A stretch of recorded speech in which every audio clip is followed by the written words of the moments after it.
Hello tout le monde, j'espère que vous allez bien. On se retrouve pour une nouvelle vidéo. On va débriefer ensemble les annonces faites du coup par Apple lors de la WWDC, du coup qui a eu lieu en ce moment même. Donc nous sommes le lundi 6 juin. Je tourne cette vidéo du coup juste après la conférence, il est à peu près 21 h. Une longue conférence, ça a duré, on va dire, un peu plus d'1h30, 1h40 de mémoire, 1h45, donc assez long, beaucoup d'annonces, beaucoup de nouveautés. Alors, c'est pas vraiment une conférence qui est extrêmement grand public par rapport à celle qui a lieu en septembre. C'est, on va dire, une conférence qui est beaucoup plus orientée pour les développeurs, mais il y a des choses en tout cas très intéressantes à regarder et à analyser. On va regarder ensemble un petit peu dans les grandes lignes quelles sont toutes les nouveautés et voilà tout ce que j'ai un petit peu noté. Donc il y a plein de choses. Malheureusement c'est dommage parce qu'il y a certains éléments, ils n'ont pas précisé si ça allait être disponible du coup en France ou non. Parce qu'il y a certaines fonctionnalités, je pense que elles ne seront pas disponibles en France tout de suite. Pour commencer, on va parler dans un premier temps de la partie iOS 16, parce que c'est ce qui a été annoncé du coup en premier. Donc dans les grandes lignes, qu'est-ce qu'on a pu voir lors de cette conférence? On a eu du coup beaucoup de modifications en software, donc par rapport en fait au logiciel des différents produits, donc que ça soit macOS pour les ordinateurs Mac, donc Mac et MacBook, iOS du coup pour les iPhones et iPadOS du coup pour les iPads. On a eu également du WatchOS pour les montres et en termes de hardware, donc en termes de produits, qu'est-ce qui a été présenté? Donc notamment, je suis trop content, mais il y a des MacBook Pro et des MacBook Air qui ont été présentés avec notamment la nouvelle puce M2. C'est la suite à la puce M1, comme vous en doutez, donc qui était déjà très puissante auparavant. Et là, il rajoute une couche avec la puce M2, donc impatient de voir ce que ça va donner et de voir les résultats de ces ordinateurs. Donc on va peut-être un petit peu rapidement regarder donc, ce qui s'est passé sur iOS 16. Du coup, concernant iOS 16, donc pour les iPhones, il y a eu un gros travail fait sur les home screen. Donc ça veut dire sur la page d'accueil. Alors on va pouvoir changer justement la police d'écriture, on va pouvoir changer... ce qui sera affiché. Alors pour les personnes qui ont une Apple Watch, donc par exemple personnellement justement j'ai une Apple Watch, on peut voir qu'il y a différents widgets, ou en tout cas on peut personnaliser du coup son home screen, sa page d'accueil de son display, donc l'écran on va dire de son Apple Watch.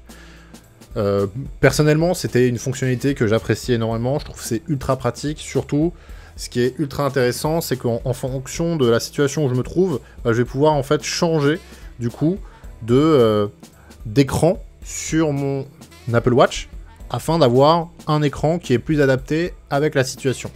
Ce qui est trop bien du coup, c'est que maintenant avec l'iPhone, ça sera disponible. On va pouvoir ajouter des widgets, donc comme c'était possible par exemple sur son Apple Watch, on va pouvoir changer la couleur, on va pouvoir changer...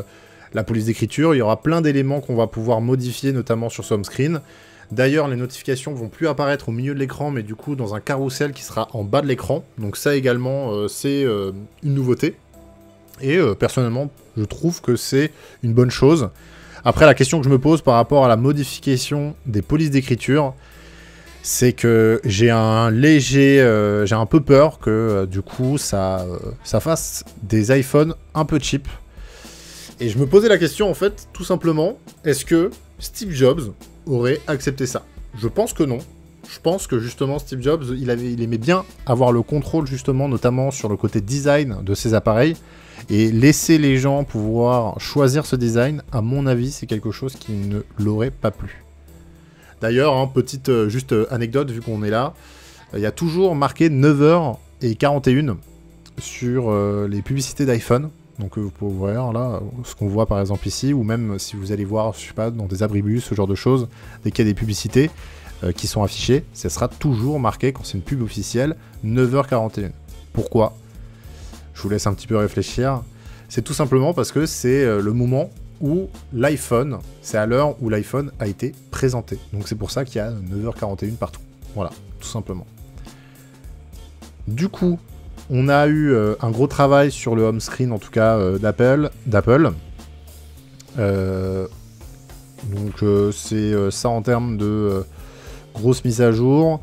Une chose aussi intéressante, c'est qu'on va pouvoir... Il y a eu un travail qui a été réalisé sur le focus. Donc c'était en fait la partie pouvoir se concentrer du coup sur son iPad, sur son iPhone, pardon. Enfin sur ces différents produits Apple en général. On va pouvoir du coup... Enfin c'est déjà aujourd'hui le cas, c'est-à-dire je peux par exemple sélectionner un focus genre concentration travail et en fait empêcher qu'il y ait certaines notifications qui arrivent. Donc ils ont décidé d'aller encore plus loin et d'avoir ajouté des filtres focus. Donc par exemple pour les emails, pour les onglets par exemple dans Safari et également pour les messages. Ça veut dire que vous n'allez plus avoir les discussions par exemple de vos potes qui vont être affichées dans vos messages lorsque vous allez ouvrir l'application message. Donc je trouve ça un peu particulier. Personnellement je trouve ça un peu extrême. Genre je peux me contrôler quand même un minimum que si je sais que je suis en mode focus, si je dois aller dans les messages, que je vais pas regarder ailleurs. Mais après, je peux comprendre que certaines personnes aient besoin de ça peut-être pour vraiment se focus et être certain ou certaine de ne pas avoir ailleurs. Donc pourquoi pas, je trouve ça intéressant. Le côté focus également, il a été ajouté aux différents home screen. Ça veut dire que en fonction du home screen que vous allez sélectionner, qu'on va pouvoir en fait facilement passer d'un home screen à l'autre. Parce que c'est-à-dire là aujourd'hui, si je modifie en fait mon home screen, c'est-à-dire ma page d'accueil de mon iPhone, bah si je veux le modifier, il faut que j'aille à nouveau dans les paramètres pour pouvoir le modifier. Là, le concept, c'est que je peux en avoir plein de home screen différents et je vais pouvoir slider très facilement d'un home screen à l'autre. Donc c'est par exemple, j'ai mon home screen travail et au moment où je vais vouloir aller au sport, je vais avoir un autre écran d'accueil, un autre home screen. Donc ça, c'est une fonctionnalité qui est grave intéressante. Et le deuxième point aussi, c'est on va pouvoir associer des focus en fonction d'un home screen. Ça veut dire, vous pouvez, je sais pas, vous avez le home screen détente, maison, et du coup, vous n'allez pas avoir des notifications de boulot pour, avec ce home screen. Ça veut dire que si vous avez ce home screen, il y a les notifications boulot qui seront désactivées. Vous pouvez choisir un autre, ou vous pouvez paramétrer à ce moment-là le focus, par exemple, pour éviter d'avoir des messages perso qui vont arriver. Et en fonction du home screen que ça va avoir, ça sera aussi un peu le mood dans lequel vous souhaitez vous mettre. Sportif, détente, travail, etc. Deep focus, genre travail, détente, enfin genre travail mais je peux recevoir des messages, etc. Et deep work, où genre là je dois vraiment me concentrer sur une tâche. Donc ça, je trouve que c'est vraiment une fonctionnalité qui est grave intéressante et que j'ai hâte de tester, que je trouve ultra pratique, parce que c'est déjà quelque chose, on va dire, pas avec le système de focus, mais en tout cas, comme je l'ai dit avant, ce système de différents écrans que j'utilise beaucoup, en tout cas, sur mon Apple Watch, je trouve ça grave intéressant. D'ailleurs, aussi, toute cette partie widget, c'est quelque chose qui s'est beaucoup développé sur iPadOS, mais encore très peu, enfin, c'est le cas, hein, mais encore quand même très peu sur iPhone. Après, sur iPad, c'était très pratique lorsqu'on arrive sur la page d'accueil d'avoir tous ces différents widgets pour aller vraiment plus vite. En fait, on peut mettre beaucoup de choses sur un seul écran et j'utilisais beaucoup moins sur mon iPhone parce que du coup, un widget, ça prend quand même énormément de place et c'était du coup un peu moins pratique à utiliser, personnellement en tout cas. Alors, en termes de nouveautés concernant les messages, alors je sais pas si là, ils l'ont affiché. Alors on va pouvoir modifier un message, enfin un iMessage évidemment, donc ça c'est cool.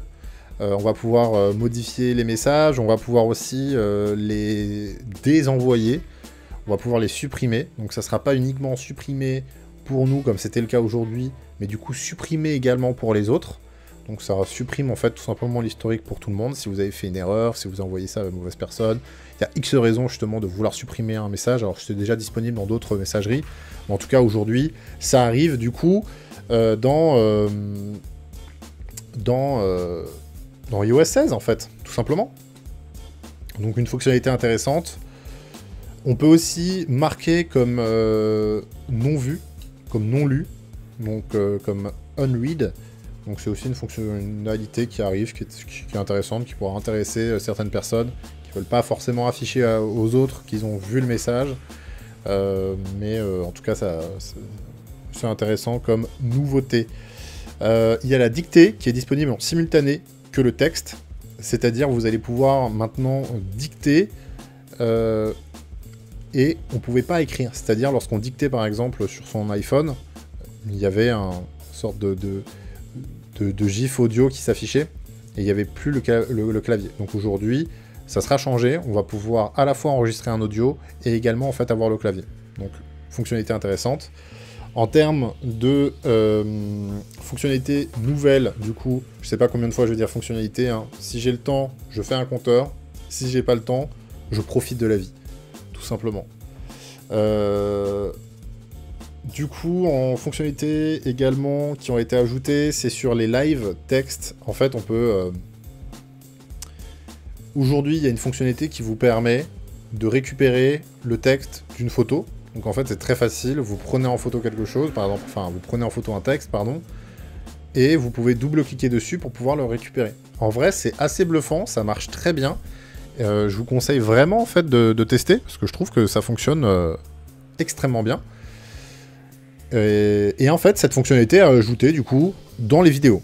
Alors, il faut faire pause à une vidéo et le texte que vous allez avoir du coup dans la vidéo, vous allez pouvoir le récupérer. Alors, c'est comme indiqué ici, voilà, texte en direct dans les vidéos. En réalité, en fait, je faisais un screenshot, c'était pareil. Là, ça enlève le fait des actions supplémentaires, c'est-à-dire, parce qu'en soi, une vidéo, c'est quoi? C'est une succession d'images. Là, ça enlève tout simplement le fait, du coup, de... ça enlève tout simplement, alors comment dire? Je cherche les mots, évidemment, hein. Il est tard, il est 21h30 là, chez moi. Aidez-moi peut-être? Non? Pas d'idée de votre côté?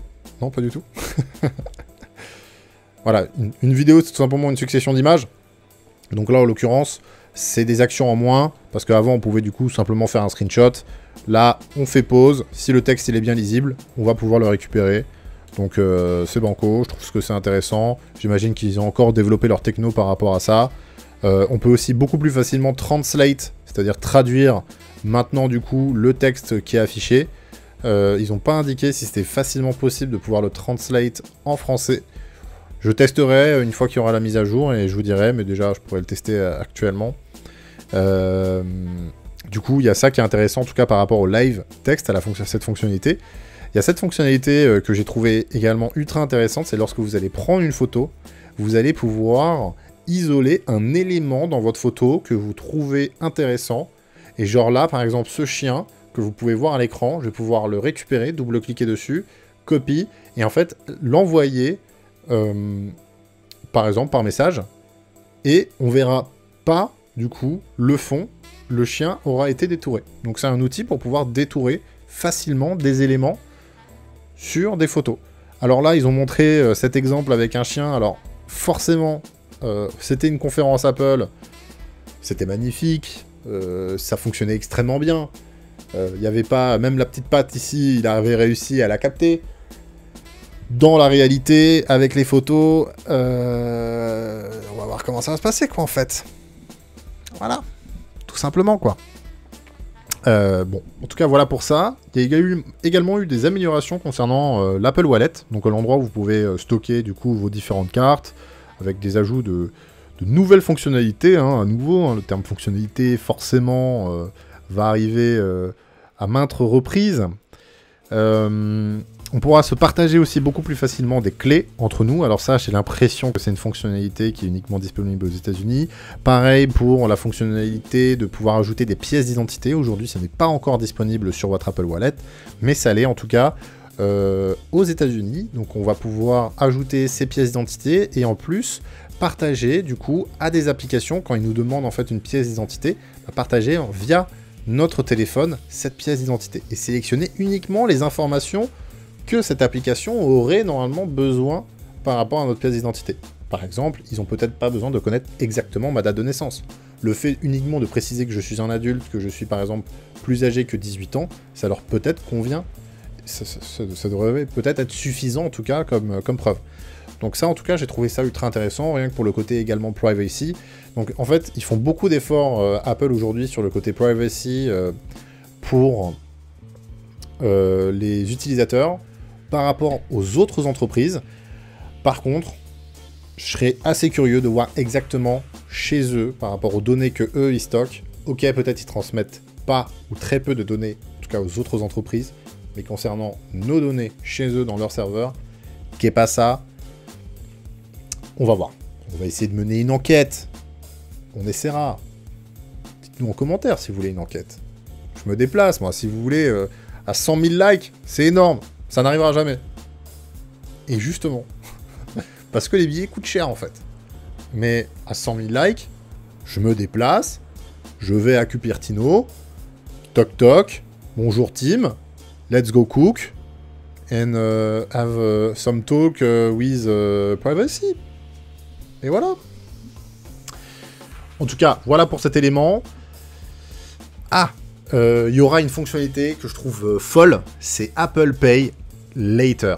Ça veut dire que, ultra facilement, on va pouvoir payer, du coup, avec son Apple Pay, et décider de pouvoir payer en plusieurs fois sans frais, directement avec l'Apple Pay. Donc je pense que, du coup, c'est Apple qui prend en charge les coûts, et en fait, on a un réel suivi sur, du coup, sur ce qu'on doit payer de mois à mois, du mois au mois. Et en vrai, je trouve que c'est une fonctionnalité ultra intéressante. Alors, c'est intéressant, en fait, ce basculement qu'a Apple, avec déjà le lancement aussi de leur carte de crédit, qui devrait peut-être bientôt arriver en France, d'après les leaks, d'après les informations.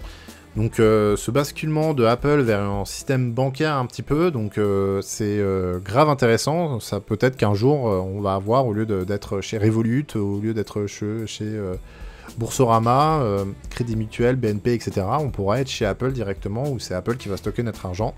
Donc je sais que pour certaines personnes, ça pourra bloquer, mais c'est vrai que ce côté tentaculaire, en tout cas d'Apple, présent dans plus en plus d'endroits, se développe de plus en plus.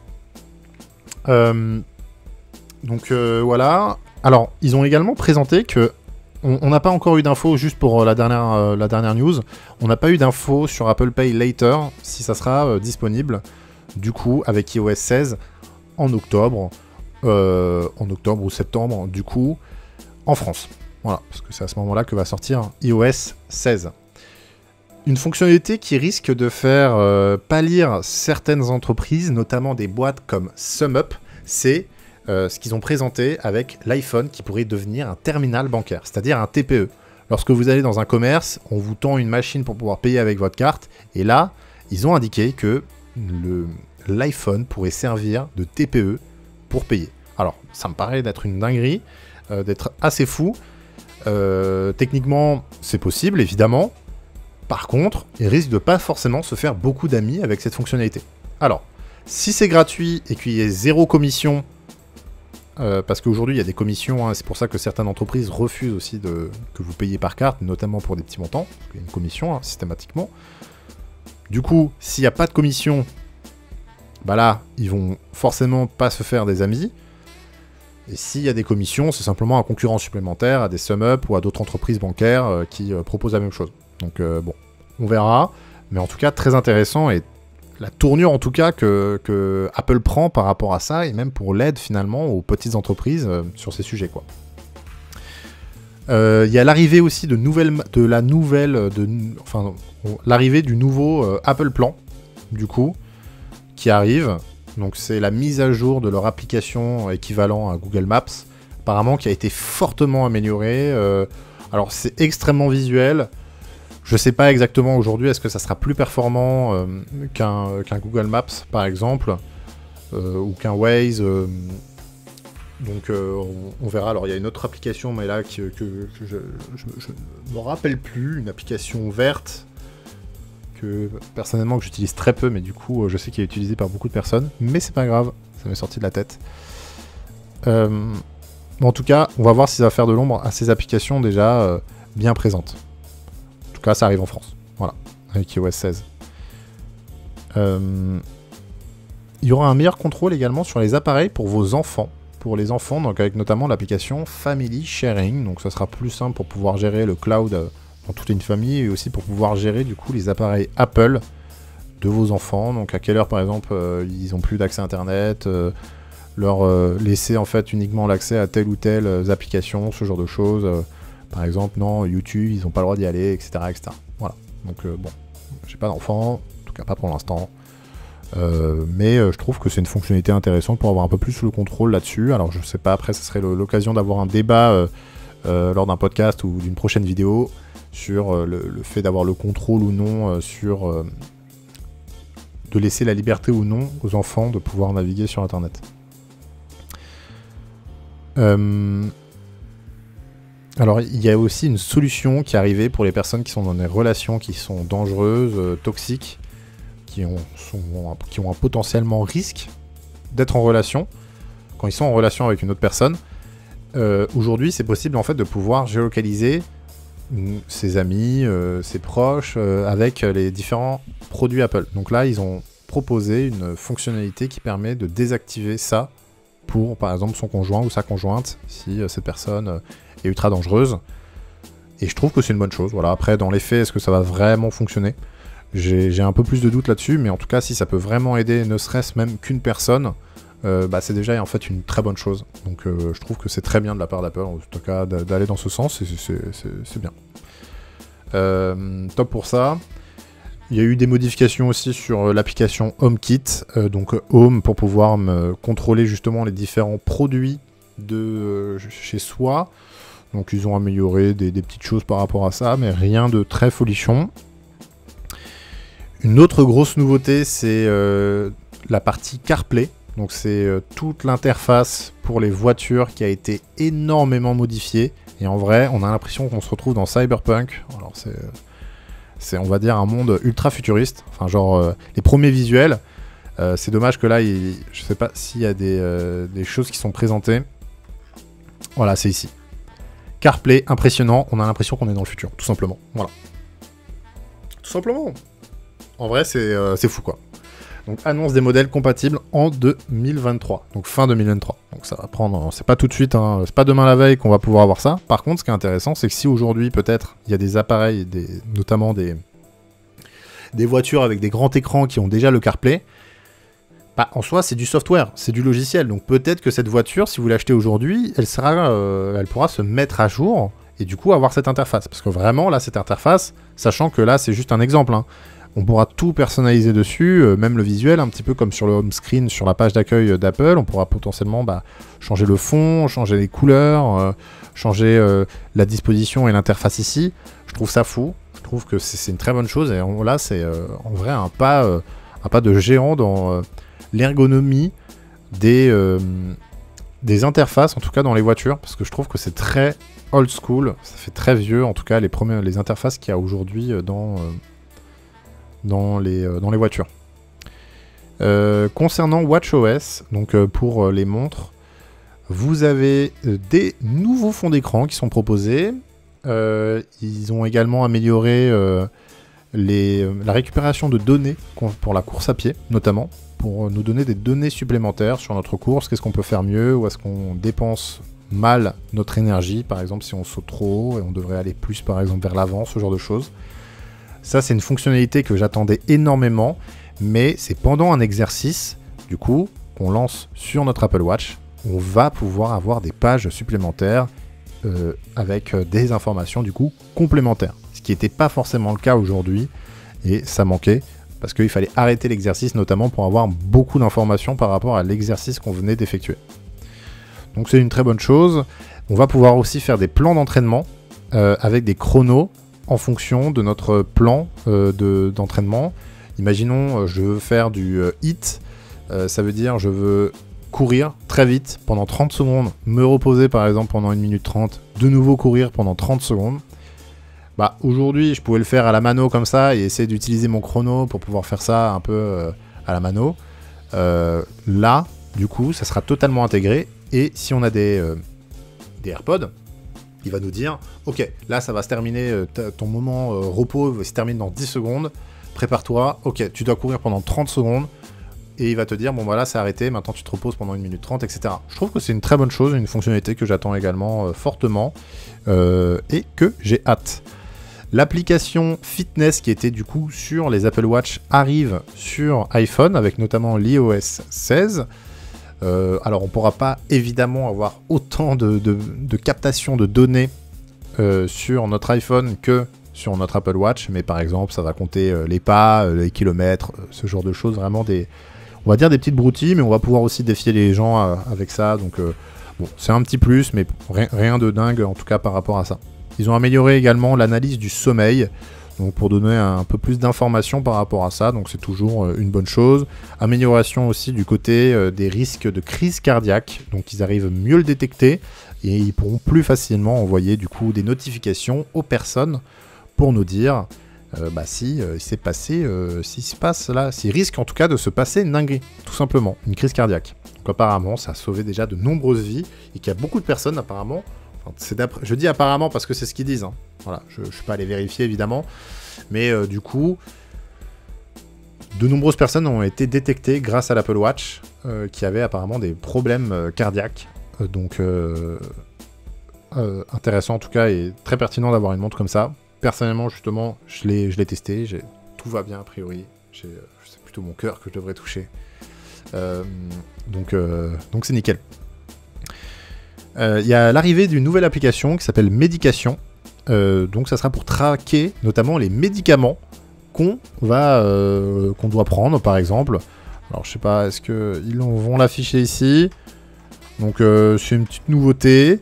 J'imagine... Personnellement, je ne prends pas de médicaments, donc c'est pas quelque chose aujourd'hui que je recherche, mais je peux comprendre que des personnes qui doivent prendre des médicaments très régulièrement, que ça puisse leur intéresser d'avoir du coup d'avoir un suivi en tout cas par rapport à ça. Bon, je trouve pas où est-ce que c'est affiché. En tout cas, c'est l'application Medication où ça vous donnera un suivi et notamment des rappels sur ce que les médicaments que vous devez prendre. Voilà, donc surtout si vous en avez beaucoup, c'est une bonne chose. Donc parfait encore pour ça.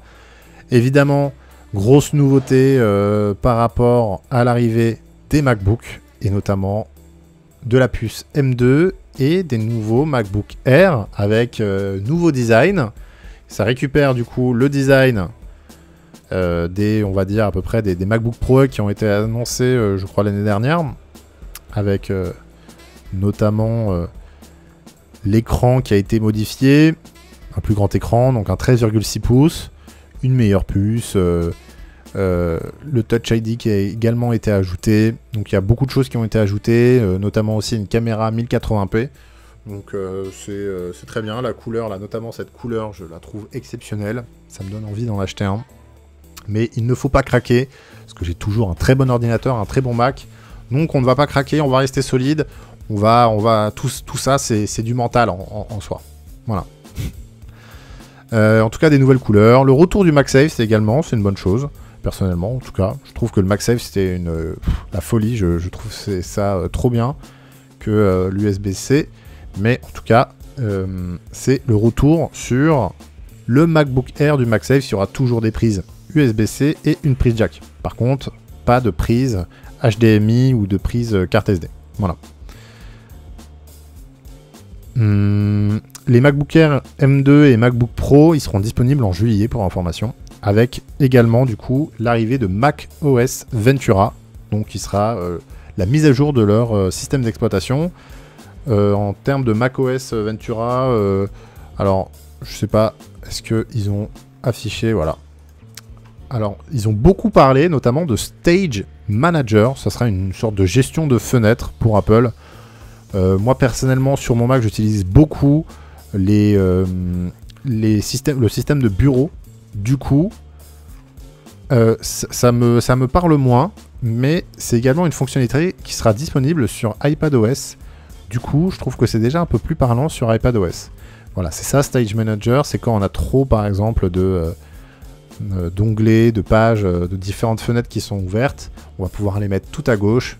Mieux les gérer, dire par exemple ça c'est mon dossier avec tous les trucs un peu inspiration, ou ici c'est mon truc avec que les trucs de taf, etc. On va pouvoir mieux les gérer. Après moi j'avais des bureaux pour ça, donc peut-être que en fait vu que les gens utilisaient mal les bureaux, savaient pas vraiment l'utiliser, peut-être que c'est une fonctionnalité qui a été mise en place pour que ça soit un peu plus intuitif que utiliser des bureaux. Voilà. J'espère qu'en tout cas que les bureaux ne vont pas disparaître par contre. Enrichissement aussi de Spotlight, donc Spotlight qui devient un peu plus puissant, avec beaucoup plus d'informations lorsqu'on va faire des recherches, comme vous pouvez le voir. Je vous invite évidemment à aller directement sur le site de Apple, hein, vous aurez aussi beaucoup plus d'informations, et aller voir aussi d'autres articles qui vont développer le sujet, parce que là il est 21h50, je vous fais un débrief assez rapide de toutes les infos alors quasiment 90% du coup des fonctionnalités qui ont été ajoutées. Des améliorations concernant Safari, beaucoup plus de collaboration également avec les gens pour pouvoir travailler avec les différents services et produits Apple, notamment sur Safari, tu vas pouvoir collaborer beaucoup plus facilement avec tes collègues, voir sur quel onglet il se trouve, etc. et à quel endroit il se trouve par exemple sur une page. Je trouve que ça c'est une bonne chose, c'est une fonctionnalité intéressante, donc hâte de la voir un peu plus en détail.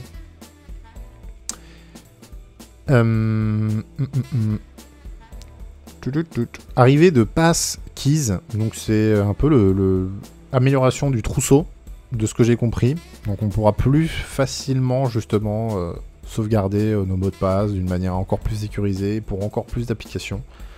Donc écoutez, je sais pas exactement quelles sont vraiment les grosses modifications par rapport à ça, mais hâte du coup de voir ça. Alors de ce que j'ai compris avec Passkeys, ce qui est bien par contre, c'est que si vous allez demain sur un Windows, sur l'application par exemple, vous allez pouvoir dire je veux par exemple me connecter via Passkeys, et du coup uniquement via votre iPhone vous allez pouvoir scanner le QR code et ça va déverrouiller à ce moment là l'application. Donc c'est une bonne chose, et ils disent on veut tendre vers un monde où il y aura de moins en moins par exemple de mots de passe parce que ça fait chier tout le monde. Ce que je comprends, voilà. Surtout pour les personnes plus âgées. Alors pour moi déjà, ça c'est un peu chiant parce qu'il y a énormément de mots de passe à se retenir. Mais du coup, pour les personnes plus âgées, c'est encore plus complexe. Ou les personnes qui ont moins de facilité, en tout cas avec le numérique, parce qu'il y a encore beaucoup de monde, à peu près 13 millions de personnes rien qu'en France, qui ont plus de difficultés justement sur le numérique.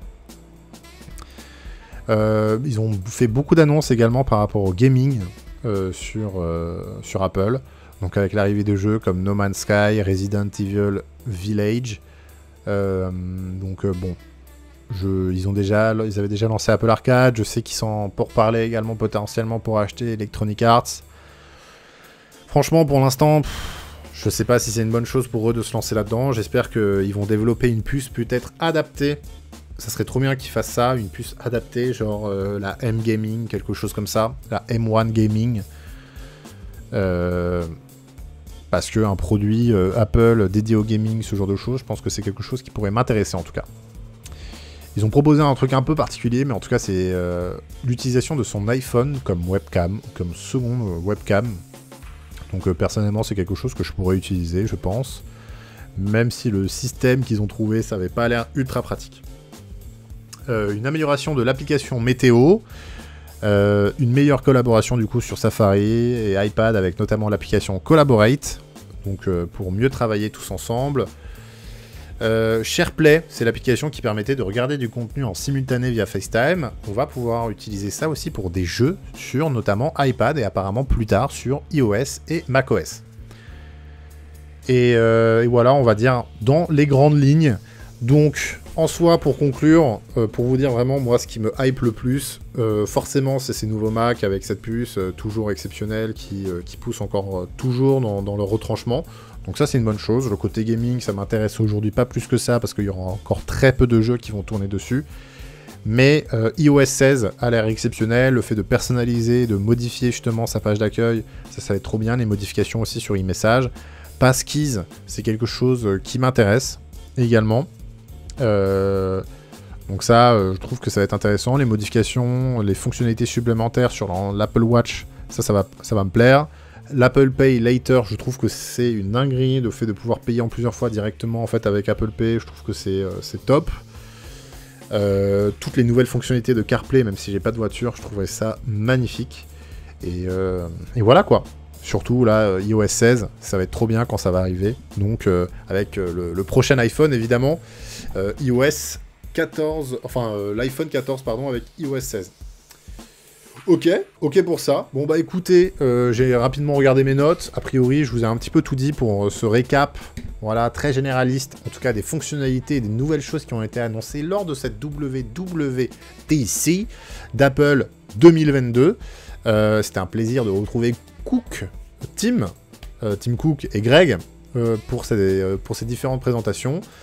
N'hésitez pas, je suis régulièrement en live sur Twitch, donc si vous avez des questions à me poser par rapport à ces sujets, par rapport à Internet, par rapport au marketing, par rapport à l'innovation, par rapport à l'entrepreneuriat, par rapport à la vie en fait tout simplement, si vous avez besoin de conseils, n'hésitez pas à venir me voir, ce sera avec plaisir que je vais répondre à vos différentes questions. Merci en tout cas, j'espère que cette vidéo vous plaira, n'hésitez pas à directement aller sur le site d'Apple évidemment pour avoir plus d'informations, et sinon je vous dis une excellente fin de journée, ou une très bonne journée si vous regardez ça, journée en fait, tout simplement.